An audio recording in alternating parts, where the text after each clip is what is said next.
Hello everyone, आज मैं बिल्कुल लेटेस्ट के ड्रामा माय डेमन को एक्सप्लेन करने वाली हूँ जो कि काफ़ी इंटरेस्टिंग होने वाला है। एपिसोड 1 की स्टार्टिंग में हमें एक पास्ट सीन दिखाया जाता है जहाँ पर एक लड़की डरी सहमी हुई सी भाग रही होती है और यही हमारी स्टोरी की फीमेल लीड होती है जिसका नाम दोही होता है। और उसके पीछे एक लड़का आ रहा होता है और दोही उसे देखकर कह रही होती है कि हमारे आसपास बहुत सारे लोग होते हैं, उनमें से कोई हमारे फ्रेंड होते हैं तो कोई हमारे दुश्मन होती है, या फिर ऐसा है कि सारे ही हमारे दुश्मन होते हैं, लेकिन हम उन्हें पहचानेंगे कैसे। अब ये जो लड़का मेरी तरफ आ रहा है, क्या ये मुझे बचाने के लिए आ रहा है या फिर ये मुझे मारने वाला है। फिर सीन शिफ्ट होता है 200 साल पहले, जहाँ पर कुछ लोग अपने भगवान की प्रे कर रहे होते हैं और वो उन्हें कह रहे होते हैं कि भगवान हमें शक्ति देना, क्योंकि इविल स्पिरिट्स हमसे हमारी शक्तियाँ छीन लेते हैं। और तभी वहाँ पर एक लड़का आता है जिसका नाम गुवोन होता है और यही हमारी स्टोरी का मेन लीड होता है। और गुवोन वहाँ पर पानी में हाथ डालता है जिससे कि रोज़ पेटल्स बन जाती है और उसे एक रोज़ बन जाता है और गुवोन के हाथ में एक रोज़ का निशान होता है। और उसके बाद वहाँ की लाइट्स ऑन ऑफ होने लगती हैं और साथ ही दीवारों पर ब्लड से कुछ लिखा जाता है। ये देखकर सभी लोग समझ जाते हैं कि ये तो एक डेमोन है और वो सभी उससे डर कर वहाँ से भागने लगते हैं। लेकिन एक लड़की वहीं पर रहती है और वह लड़की गुवोन के फेस पर एक क्रॉस से अटैक कर देती है जिससे कि गुवोन के फेस पर चोट लग जाती है और साथ ही ब्लड भी निकलने लगता है।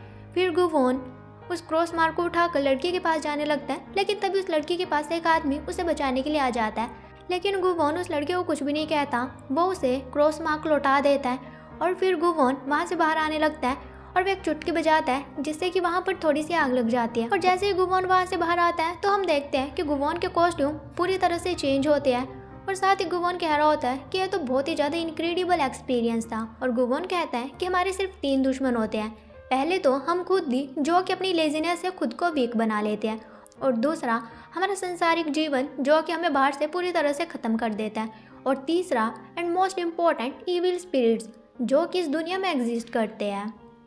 फिर गुवोन एक आदमी के पास जाता है जिसका नाम पार्क गु ब्योन होता है और गुवोन उसे देखकर कहता है तुम्हें देखकर ऐसा लग रहा है कि तुम काफ़ी दिनों से भूखे हो। तो वो कहता है कि आज के टाइम में आखिर कौन भूखा नहीं है। तो गुवोन कहता है क्या तुम अपनी भूख को हमेशा के लिए ख़त्म करना चाहते हो, क्या तुम एक मैजिक देखना चाहते हो।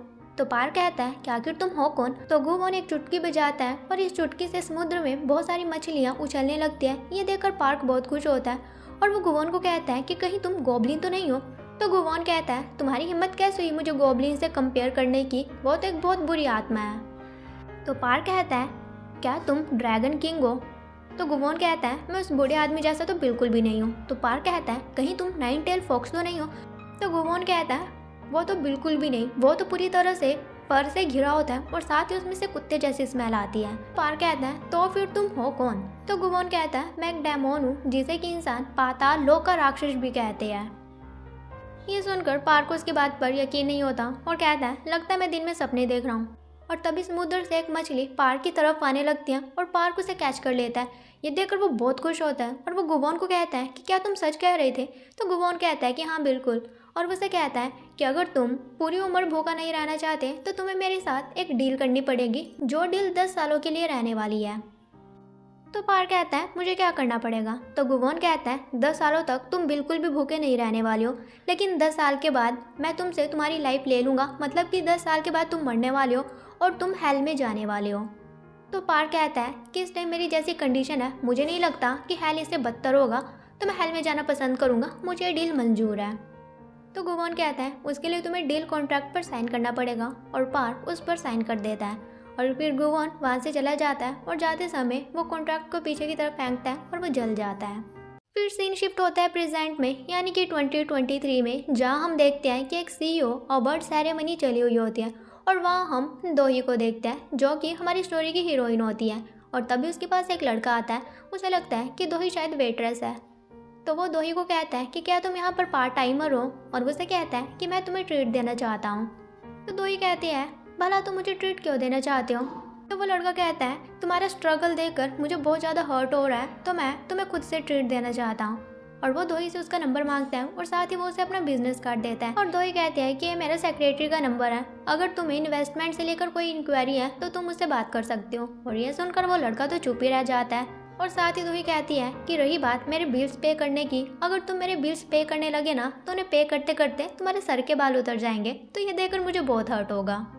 और फिर दो ही स्टेज पर चली जाते हैं क्योंकि बेस्ट सीईओ का अवार्ड दो ही को मिलता है। और तभी उस लड़के के पास एक दूसरा लड़का आता है और वो उसे कहता है कि तुम में तो बहुत ही ज़्यादा हिम्मत है कि तुम मेरे ग्रुप की प्रिंसेस के ऊपर लाइन मार रहे थे। तो वो लड़का कहता है तुम्हारे कहने का क्या मतलब है। तो वो उसे बताता है कि दो ही मैरी F&B ग्रुप की सीईओ है और इसे इंस्टाग्राम सेंसेशन भी कहा जाता है। और वहीं स्टेज पर अनाउंस किया जा रहा होता है कि दो ही कंटिन्यूसली 2 बार बेस्ट सीईओ का अवार्ड जीत चुकी है। और उसके बाद दो ही सभी को थैंक यू स्पीच देती है। फिर हम दो ही को उसकी कंपनी में देखते हैं और वो अपने एक प्रोडक्ट के बारे में देख रही होती है। किसी ने उसके ऊपर गलत आर्टिकल पोस्ट किया होता है। तो दो ही अपनी सेक्रेटरी जिसका नाम शिन होता है उसे कह रही होती है कि ये किसका काम है। तो शिन कहती है कि हम ये पता लगाने की कोशिश कर रहे हैं। और तभी दो ही के पास उसकी कंपनी की चेयरवुमैन का कॉल आता है जिसका नाम जो चोन सुक होता है, लेकिन हम उसे जो कहने वाले हैं।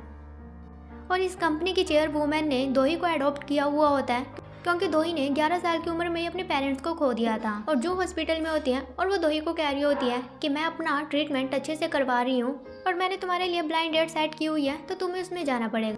तो दो ही कहती है कि कंपनी में कोई प्रॉब्लम आ गई है तो मुझे उसे सॉल्व करना है, तो मैं ब्लाइंड डेट पर नहीं जा सकती और वैसे भी मुझे ब्लाइंड डेट पसंद नहीं है।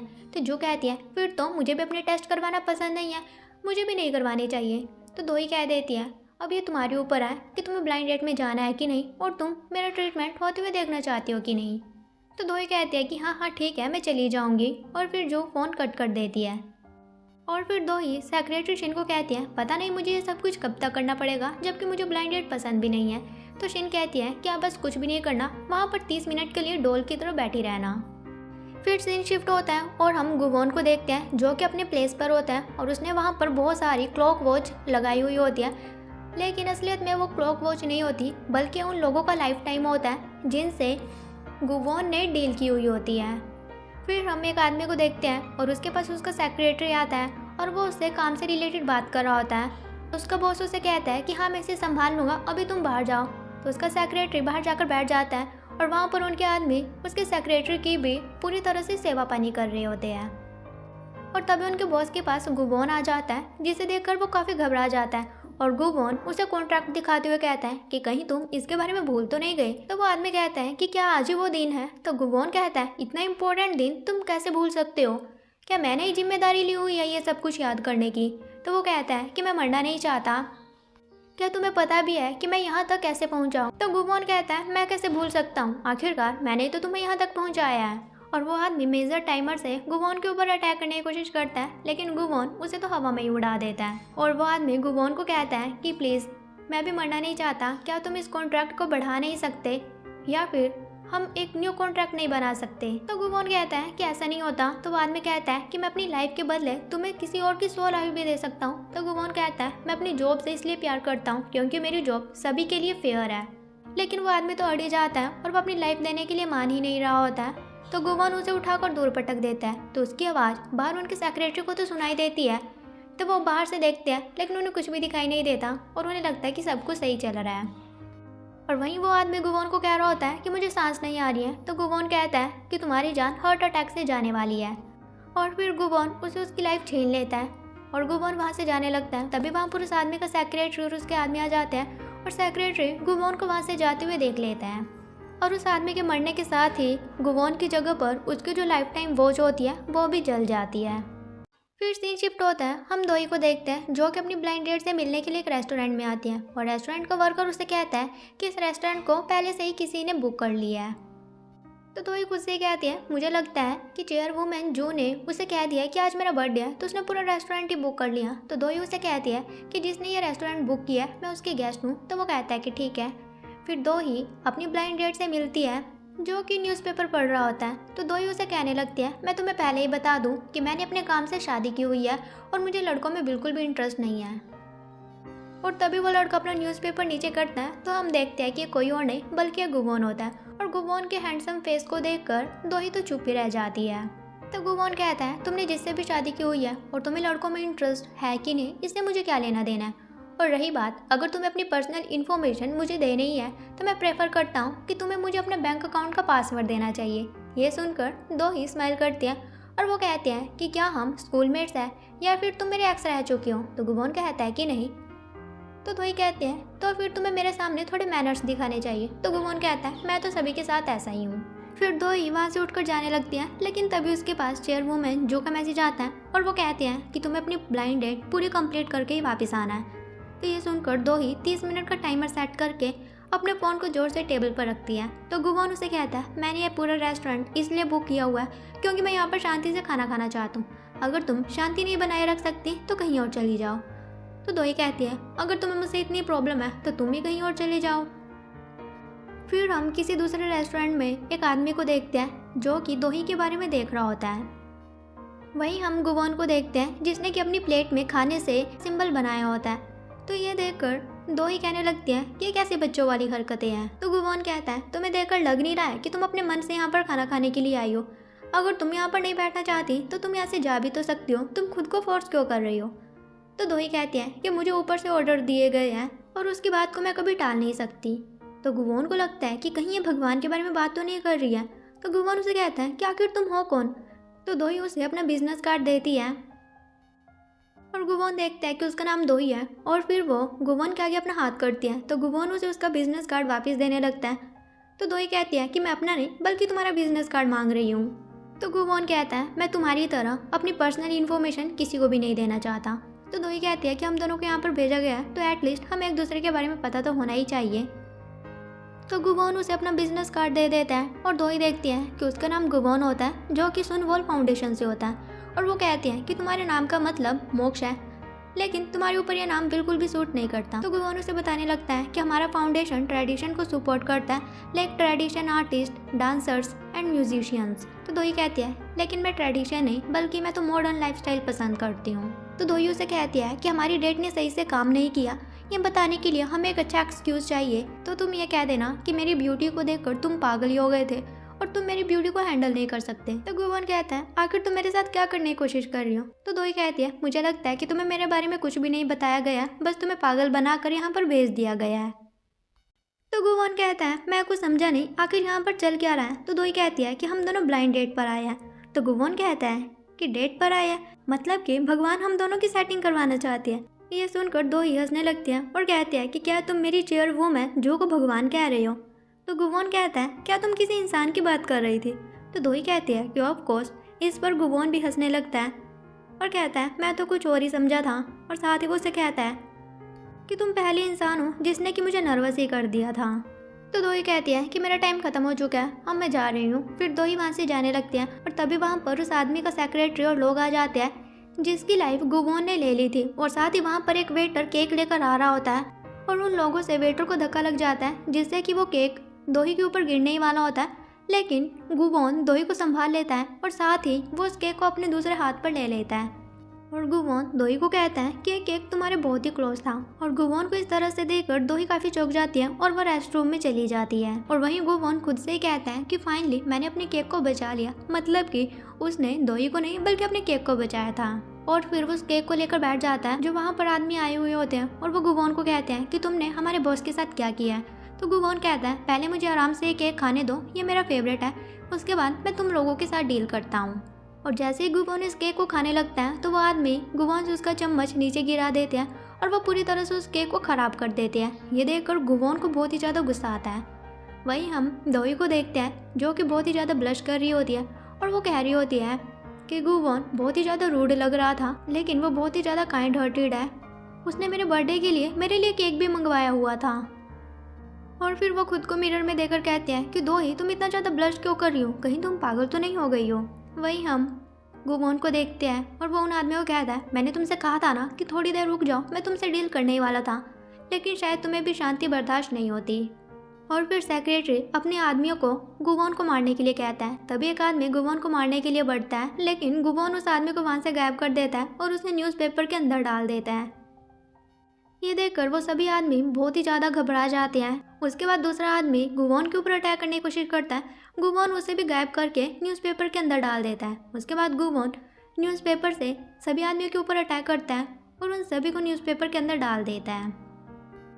और तभी वहाँ पर दोही आती है और गुवोन उसे कहता है कि पार्टी ख़त्म हो चुकी है। तो दोही उसे कहती है कि क्या तुम ये केक खुद ही खा गए। तो गुवोन कहता है कि आजकल सभी लोग अकेला ही खाना पसंद करते हैं, तो इसमें कौन सा बड़ी बात हो गई है। तो दोही कहती है, लेकिन ये तो मेरा बर्थडे केक था ना। तो गुवोन कहता है, तुमसे किसने कहा कि तुम्हारा बर्थडे केक है? आखिर मुझे तुम्हारे बर्थडे की क्यों परवाह होगी? वैसे जाने दो, अभी मेरे पास इतना टाइम नहीं है तुमसे बात करने के लिए। तो दोही कहती है, मैं चाहती हूँ आज का तुम्हारा बचा हुआ दिन बिल्कुल ही बेकार जाए। और दोही उसे कहती है कि अगर आज के बाद हम दोनों फिर से मिलते हैं तो मेरे सामने थोड़ी मैनर्स दिखाना। तो गुवोन कहता है कि तुम्हें नहीं लगता कि तुम्हें रिक्वेस्ट अच्छे से करनी चाहिए? तो दोही कहती है कि कोई रिक्वेस्ट नहीं है और वो वहाँ से चली जाती है। उसके बाद गुवोन रेस्टरूम जाकर न्यूज़पेपर में उन सभी आदमियों की फोटो देखता है जिसे कि उसने न्यूज़पेपर के अंदर डाल दिया था, और फिर वो न्यूज़पेपर को वॉशरूम में फेंक देता है और वहाँ से जाते हुए चुटकी बजाता है, जिससे कि वो सभी लोग न्यूज़पेपर से बाहर आ जाते हैं और वो सभी एक दूसरे के ऊपर लदे हुए होते हैं। फिर हम दोही को देखते हैं जो कि वापस जा रही होती है और वो शिन को कह रही होती है कि आखिर मैडम जू इतने बदतमीज लड़के से मेरी डेट कैसे फिक्स करवा सकती है। और फिर वो शिन से पूछती है कि क्या तुम्हें उस आर्टिकल के बारे में कुछ पता चला कि वो किसने पोस्ट किया है। तो शिन कहती है कि ये ना सुहान ने किया है और आजकल उसने head of the news outlet के साथ दोस्ती भी की हुई है। ये सुनकर दोही कहते हैं कि आखिर ये मुझे अकेला क्यों नहीं छोड़ देते जबकि मैं एक पीसफुल लाइफ चाहती हूँ। और फिर वो बाहर से अपनी कंपनी देख रही होती है, जिसे देखकर दोही बताती है कि हमारी इस कंपनी को चेयरवुमैन जू चोक सुक ने खड़ा किया है और सभी लोग उसे मैडम जू कहते हैं। और फिर वो एक एक करके मैडम जू की फैमिली के बारे में हमें बताती है, जो कि हमें दिखाया भी जाता है। और सीन शिफ्ट होता है 1 साल पहले की तरफ और हम देखते हैं कि मैडम जू का बर्थडे होता है और उसका बड़ा बेटा उसे विश करता है, जिसका नाम नासुकमीन होता है। और वो अपनी मॉम को कहता है कि मैं भगवान से प्रे करूँगा कि आपकी उम्र हमेशा लंबी रहे। तो मैडम जू कहती है, इतना तो मुझे पता ही है कि मैं तुमसे तो ज़्यादा ही जीने वाली हूँ। और वहाँ पर एक और लड़की बैठी होती है जो कि मैडम जू को कहते हैं कि आज आप बहुत ब्यूटीफुल लग रहे हो। और वो मैडम जू की डॉटर इन लॉ होती है, यानी कि वो सुकमीन की वाइफ होती है, जिसका नाम किम सेरा होता है। और वहाँ पर एक और लड़का बैठा होता है जिसका नाम ना डू ग्योंग होता है, जो कि ना सुकमीन और किम सेरा का इकलौता बेटा होता है। और तभी वहाँ पर एक लड़की आती है जो कि मैडम जू की सेकंड चाइल्ड होती है, जिसका नाम नो सुहान होता है। और वह मैडम जू को बर्थडे विश करती है। और वहाँ पर उसके 2 ट्विंस बेटे होते हैं, जिसका नाम ऑस्टिन और जस्टिन होता है। और उसका हस्बैंड एक स्कूल में प्रोफेसर होता है और उसे सभी यूनिकॉर्न कहते हैं क्योंकि वो कभी कभी दिखाई देता है। और तभी वहाँ पर एक और लड़का आता है जिसका नाम जू स्योखून होता है और वो मैडम जू का भतीजा होता है। और साथ ही वो मैडम जू का बिजनेस पार्टनर होता है और वो मैडम जू को बर्थडे विश करता है। तो मैडम जू से कहती है कि तुम्हारे पेरेंट्स कहाँ पर हैं, क्या वो अभी भी मंगोलिया में है? तो स्योखून कहता है कि वो मंगोलिया में नहीं है, वो पेरू में है। और फिर वो अपने पेरेंट्स से वीडियो कॉल पर मैडम जू की बात करवाता है और उनका गेटअप बहुत ही ज़्यादा रफली सा लग रहा होता है। ये देखकर मैडम जू स्योखून कहती है, तुम्हारे पेरेंट्स ट्रैवलर तो ज़रूर है, लेकिन ट्रैवलिंग करते करते उन्होंने तो अपना हुलिया ही ख़राब कर लिया है।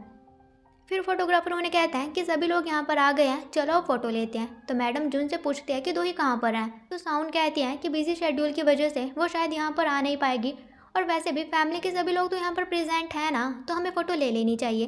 तो मैडम जू कहती है कि नहीं, दोही के बिना मैं फ़ोटो नहीं लूँगी।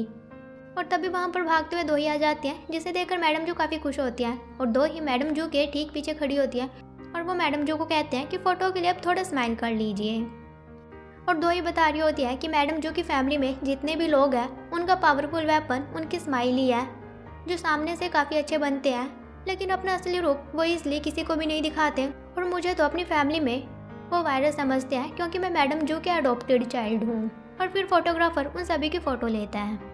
फिर हम प्रेजेंट में दोही को देखते हैं जो कि शिन को कह रही होती है कि मुझे सुहान के शेड्यूल के बारे में पता करके बताना। तो वो कहती है कि ठीक है। तभी दोही के पास अननोन नंबर से कॉल आती है, तो वो पिक करती है और पूछती है कि तुम कौन हो।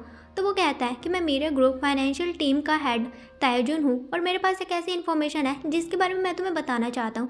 तो दोही कहती है कि वो क्या है। तो वो कहता है ये मैं तुम्हें फ़ोन पर नहीं बल्कि मिलकर बताऊँगा। ये बोलकर वो फ़ोन कट कर देता है। तभी दोही के पास मैडम जू का मैसेज आता है और वो उसे कहते हैं कि अब हम हेवन में मिलेंगे। ये देखकर दोही काफ़ी घबरा जाती है। वो भागते हुए हॉस्पिटल में जाती है और मैडम जो बेहोश होती है उसे देखकर वो रोने लगती है और कहते हैं कि आप मुझे इस तरह से छोड़कर नहीं जा सकती। तभी मैडम जी उठती है और कहती है कि तुमने क्या ड्रामा लगा रखा है। ये देखकर दोही कहती है मतलब कि तुम मेरे साथ मजाक कर रही थी। तो मैडम जो कहती है मैं मजाक नहीं, मैं तो बस तुम्हें बर्थडे सरप्राइज़ देना चाहती थी और उसने उसके लिए केक प्रिपेयर किया होता है। तो दोही कहती है कि आपको तो पता है ना कि मैं अपना बर्थडे सेलिब्रेट नहीं करती। तो मैडम जो कहते हैं तुम तो पहले से ही जिद्दी हो, क्या तुम भूल गए कि कॉलेज टाइम में एक बार तुम घर से भी भाग गई थी। तो दोही कहते हैं ये सब तो तुम्हारी वजह से हुआ था। तभी हमें एक फास्ट सीन दिखाया जाता है जब दो ही कॉलेज में होती हैं और टॉप क्लास में उसकी एडमिशन हो जाती है। और तभी वहाँ पर मैडम जो एक बड़ी सी कार लेकर आ जाती है दोही को कंग्रेचुलेट विश करने के लिए, और साथ ही वो उसके लिए फ्लावर बुके भी लेकर आती है। लेकिन दोही को ये बहुत ही ज़्यादा एम्बेरस लगता है तो वो वहाँ से भाग जाती है और मैडम जो चिल्लाती रह जाती है। और वहीं प्रेजेंट में मैडम जो दोही को कह रही होती है, मैं तो वहाँ इसलिए आई थी क्योंकि मैं नहीं चाहती थी कि बच्चे तुम्हें अनाथ समझे। फिर दोही कहती है, और मेरे बॉयफ्रेंड के बारे में क्या, उसके साथ भी तो तुमने मेरा रिलेशन तोड़वा दिया था। और तभी हमें पास्ट सीन दिखाया जाता है कि दोही का एक एक्स बॉयफ्रेंड होता है और मैडम जो उसके पास जाती है और उसे कुछ गिफ्ट वाउचर्स देती हैं और कहती हैं कि आज से तुम दोही के आसपास भी दिखाई मत देना। और इस तरह से उनका ब्रेकअप हो जाता है। फिर मैडम जो उससे पूछती है, तुम्हारी डेट कैसी रही? तो दोही कहती है कि बिल्कुल ही बेकार, वो तो लड़का ही मुझे पसंद नहीं आया। तो मैडम जो उसे लड़के की फ़ोटो दिखाती है और कहती है कि मुझे तो ये ठीक ठाक लग रहा है। और हम देखते हैं कि ये वही लड़का होता है जिसे कि हमने पहले दूसरे रेस्टोरेंट में बैठा हुआ देखा था, जो कि दोही के बारे में देख रहा था। और यहाँ हमें पता चलता है कि मैडम जो ने दोही की डेट उस लड़के के साथ फिक्स की होती है, ना कि गुवॉन के साथ। और उसकी फ़ोटो देखकर दोही कहती है कि ये लड़का कौन है? तो मैडम जो कहती है, इसी के साथ तो मैंने तुम्हारी ब्लाइंड डेट फिक्स की हुई थी। और तभी वहाँ पर शीन आती है और वो उन्हें बताती है कि होटल के गलत नेम की वजह से कन्फ्यूज़न हुई है। फिर सीन शिफ्ट होता है और हम सुनवॉल फाउंडेशन में गुवॉन को देखते हैं। और गुवॉन एग्जीक्यूटिव डायरेक्टर होता है और वो वहाँ पर एक लड़की की पेंटिंग को देख रहा होता है। उसके बाद गुवॉन एक शो में जाता है जहाँ पर लड़की परफॉर्म कर रही होती हैं और वहाँ पर गुवॉन का आदमी होता है और गुवॉन को देखकर तो वो चौंक जाता है। और गुवॉन उससे पूछता है कि गायंग कैसा परफॉर्म कर रही है। तो वो लड़का गुवॉन को कहता है कि मुझे क्या पता, आप भी इस लड़की को पिक करने वाले हो तो आपको पता होगा। और तभी गुवॉन के पास शीन का कॉल आती है और शीन उसे कहती है कि क्या तुम गुवॉन हो? तो वो कहता है कि हाँ। तो वो गुवॉन को कहती है कि हम आपसे माफ़ी मांगना चाहते हैं क्योंकि एक मिसअंडरस्टैंडिंग की वजह से हमने आपका लंच ख़राब कर दिया, लेकिन उस मील के बदले हम आपको पे कर देंगे। तो गुवॉन कहता है उसकी ज़रूरत नहीं है। और फिर गुवॉन फ़ोन कट कर देता है। तो ये देखकर मैडम जो कहती हैं कि इसमें तो बहुत ही ज़्यादा एटीट्यूड है। वहीं दोही कहती हैं कि ये मेरे साथ ही नहीं, ये तो सबके साथ ही ऐसा है। फिर मैडम जो से कहते हैं कि चलो मैं किसी और के साथ तुम्हारी डेट फिक्स करती हूँ। तो दोही कहती है कि नहीं, अब मुझे ब्लाइंड डेट पर नहीं जाना है और वैसे भी अभी मेरी शादी की उम्र नहीं है। तो मैडम जो कहती है कि मैं चाहती हूँ कि मरने से पहले मैं तुम्हारी शादी देख लूँ। तो दोही कहती है कि अभी आप मरने नहीं वाले हो और शीन वहाँ से चली जाती है। और दोही मैडम जो को कहते हैं कि अगर शादी इतनी अच्छी है तो आप फिर से शादी क्यों नहीं कर लेते। तो मैडम जो कहती है कि अपनी बकवास बंद करो, मैं बस ये चाहती हूँ कि हमेशा तुम्हारा साथ देने वाला भी कोई हो। तो दोही कहती है कि आप ही तो कहते हो ना कि हमें किसी के ऊपर भरोसा नहीं करना चाहिए, कोई भी हमारे पीठ पीछे वार कर सकता है। तो मैडम जो कहती है कि हाँ, लेकिन मैं चाहती हूँ कि तुम्हारे साथ कोई ऐसा हो कि जब भी कोई तुम्हारे पीठ पीछे वार करे तो वो तुम्हें संभालने के लिए हो। तो दोही कहती है कि अभी मुझे किसी की ज़रूरत नहीं है। वहीं हम गुवॉन को देखते हैं जो कि शो से उठकर जाने लगता है। तो उसका आदमी उसे कहता है कि क्या आप जा रहे हो? तो गुवॉन कहता है कि हाँ, और वैसे भी अपना काम पूरा करने के बाद भी मुझे केक नहीं मिला। तो वो कहता है कि ऐसा क्यों, आप कहाँ पर बिजी थे? तो वो कहता है कि डेट पर। और डेट का नाम सुनते ही गायंग कहती है कि क्या डेट, क्या तुम किसी लड़के को डेट कर रही हो? क्या तुम उसके साथ सोए भी हो? और उसे इस तरह से बिहेव करते थे गुवॉन तो चौंक ही जाता है और वो अपने आदमी को वहाँ से लेकर जल्दी जल्दी भाग जाता है। वहीं हम शिन को देखते हैं जो कि दोही को बता रही होती है कि सुहान एक होटल में रुकी हुई है। तो दोही कहते हैं कि ठीक है, तुम घर जाओ, मैं वहाँ पर खुद ही चली जाऊँगी। तो शिन कहती है कि ठीक है। फिर हम रेस्टरूम में ताइजुन को देखते हैं जिसने कि दोही को कॉल की थी। और तभी वहाँ पर क्लीनिंग के लिए एक आदमी आता है और वो ताइजुन को पकड़ लेता है और शायद उसे मार डालता है। फिर हम गुवॉन को देखते हैं जो कि कुछ पेपर्स पर साइन कर रहा होता है। वहीं गुवॉन का सेक्रेटरी से कह रहा होता है मैंने आपके लिए कॉफ़ी बनाई है। तो गुवॉन कहता है मैं बस बाहर जाने वाला हूँ। तो वो कहता है मतलब कि आप फिर से किसी की लाइफ लेने वाले हो। फिर वहाँ पर गायंग आ जाती है, वो काफ़ी गुस्से में होती है और वो गुवॉन को कह रही होती है आखिर वो लड़की कौन है, क्या वो मुझसे भी ज़्यादा सुंदर है? तो गुवॉन को सेक्रेटरी से चुप करवाने की कोशिश करता है, लेकिन गायंग चुप नहीं होती और वो गुवॉन को कहती है क्या तुम भूल गई मैं इकलौती एक इंसान हूँ जो कि तुम्हें समझ सकती हूँ। तो गुवॉन का सेक्रेटरी कहता है कि क्या तुम मेरे बारे में भूल गए, तुमसे ज़्यादा तो मैं गुवॉन को समझता हूँ। और वो दोनों गुवॉन के पीछे बहस करने लगते हैं। तो गुवॉन उन दोनों को चुप करवाता है और कहता है कि क्या तुम अपनी पास्ट लाइफ के बारे में भूल गए। और तभी हम देखते हैं कि गुवॉन का सेक्रेटरी कोई और नहीं बल्कि वो पार्क गुबियोन होता है, जिसे कि हम पहले भी देख चुके हैं और पास्ट लाइफ में गुवॉन ने उसके साथ डील की थी। तो गुवॉन उन दोनों को चुप करवाता है और कहता है अपने अपने काम पर लग जाओ। और गुवॉन उन्हें यह बोलकर वहाँ से चला जाता है कि इंसान तो सच में बहुत ही ज़्यादा एनोइंग होते हैं। यह सुनकर पार्क गायंग को कहता है कि गुवॉन पहले खुद भी इंसान हुआ करते थे, वो हमेशा से डेमोन नहीं है। फिर हम दोही को देखते हैं जो कि सुहान से मिलने के लिए होटल आती है, लेकिन उसे पता चलता है कि वो तो पहले से ही यहाँ से जा चुकी है। और फिर दो एक बीच पर चली जाती है। वहाँ पर वो एक फैमिली को देखते हैं जिसे देखकर उसे अपने पेरेंट्स याद आने लगते हैं और वो भी अपने पेरेंट्स के साथ अक्सर उस बीच पर आया करती थी और ये देखकर वो बहुत इमोशनल हो जाती है। फिर हम देखते हैं कि दोई को वहाँ पर बैठे हुए काफ़ी रात हो जाती है और तभी वो देखते हैं कि 12 बज चुके हैं और कहती है कि फाइनली मेरा कर्स्ड बर्थडे ख़त्म हो चुका है। तभी उसका टैक्सी ड्राइवर उसे लेने के लिए आ जाता है और फिर वो अपना फ़ोन चेक करती है तो उसे पता चलता है कि वो टैक्सी ड्राइवर नहीं है जिसे कि उसने बुलाया था, ये तो कोई और ही होता है। और साथ ही हम देखते हैं कि उस टैक्सी ड्राइवर को मार दिया होता है। और तभी दोही उस आदमी के गले पर खून के निशान देखते हैं और कहते हैं कि तुमको यहाँ पर किसने भेजा है। और वो दोही को बेहोश करने की कोशिश करता है, लेकिन जैसे कैसे दोही उसे धक्का देकर वहाँ से भाग जाती है और वो आदमी भी चाकू लेकर दोही के पीछे आ रहा होता है। और ये वही सीन होता है जो कि हमने एपिसोड की स्टार्टिंग में देखा था। वहीं हम गुवॉन को देखते हैं जो कि सोच रहा होता है कि आज का दिन काफ़ी शांति से निकला है, मुझे लगता है कि कुछ तो गलत होने वाला है और आज का मेरा शिकार कहाँ पर होगा। और तभी वो एक डायरेक्शन की तरफ अपनी उंगली करता है और कहता है कि मुझे मेरा शिकार मिल चुका है। और तभी हम देखते हैं कि गुवॉन दोही के पास आ जाता है और तभी दोही देखते हैं कि सामने से गुवॉन चलकर आ रहा होता है और उसे पहचान जाती है और कहती है कि यहाँ पर क्या कर रहा है। साथ ही वो कहती है कि कहीं ये भी उस दूसरे आदमी के साथ मिला हुआ तो नहीं है। लेकिन फिर भी दोही गुवॉन के पास जाती है और उसे कहती है कि प्लीज़ मुझे बचा लो। तो गुवॉन कहता है कि ठीक है, लेकिन उससे पहले तुम्हें मेरे साथ एक डील करनी पड़ेगी। तो दोही कहती है कि उस आदमी के हाथों में चाकू है और तुम्हें डील की पड़ी हुई है। तो गुवॉन कहता है कि ठीक है, मैं चलता हूँ, वैसे भी यहाँ पर कुछ भी फ्री में नहीं मिलता।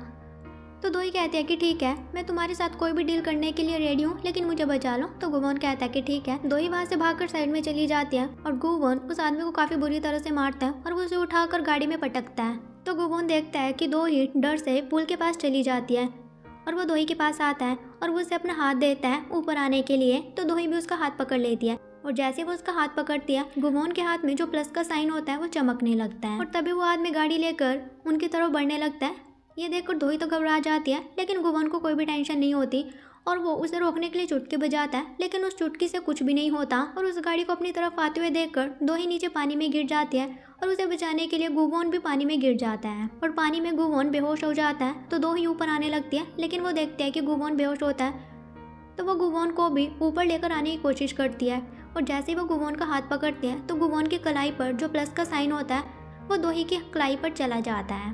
फिर अगले सीन में हम देखते हैं कि वो दोनों बच चुके होते हैं और वो बीच के किनारे पर होते हैं और दोही गुवॉन को कहते हैं कि फाइनली हम बच चुके हैं। और फिर गुवॉन दोही का हाथ पकड़ता है और वो देखता है कि वो प्लस का साइन दोही की कलाई पर आ चुका है और वो चमकने लगता है। और तभी वहाँ पर एक पानी की लेयर उठती है जो कि गुवॉन और दोही को एक ब्यूटीफुल तरीके से घेर लेती है और ये नज़ारा बहुत ही ज़्यादा ब्यूटीफुल होता है और गुवॉन और दोही दोनों एक दूसरे की आइज़ में देख रहे होते हैं और इसी के साथ ही एपिसोड ख़त्म हो जाता है। सो गाइस, अगर आपको मेरी एक्सप्लेनेशन पसंद आई हो तो चैनल को सब्सक्राइब करिए, साथ ही बेल नोटिफिकेशन जरूर ऑन करिए ताकि मेरे चैनल से जुड़ी आपको हर एक अपडेट मिलती रहे। सो गाइस, मिलते हैं इसके नेक्स्ट पार्ट के साथ।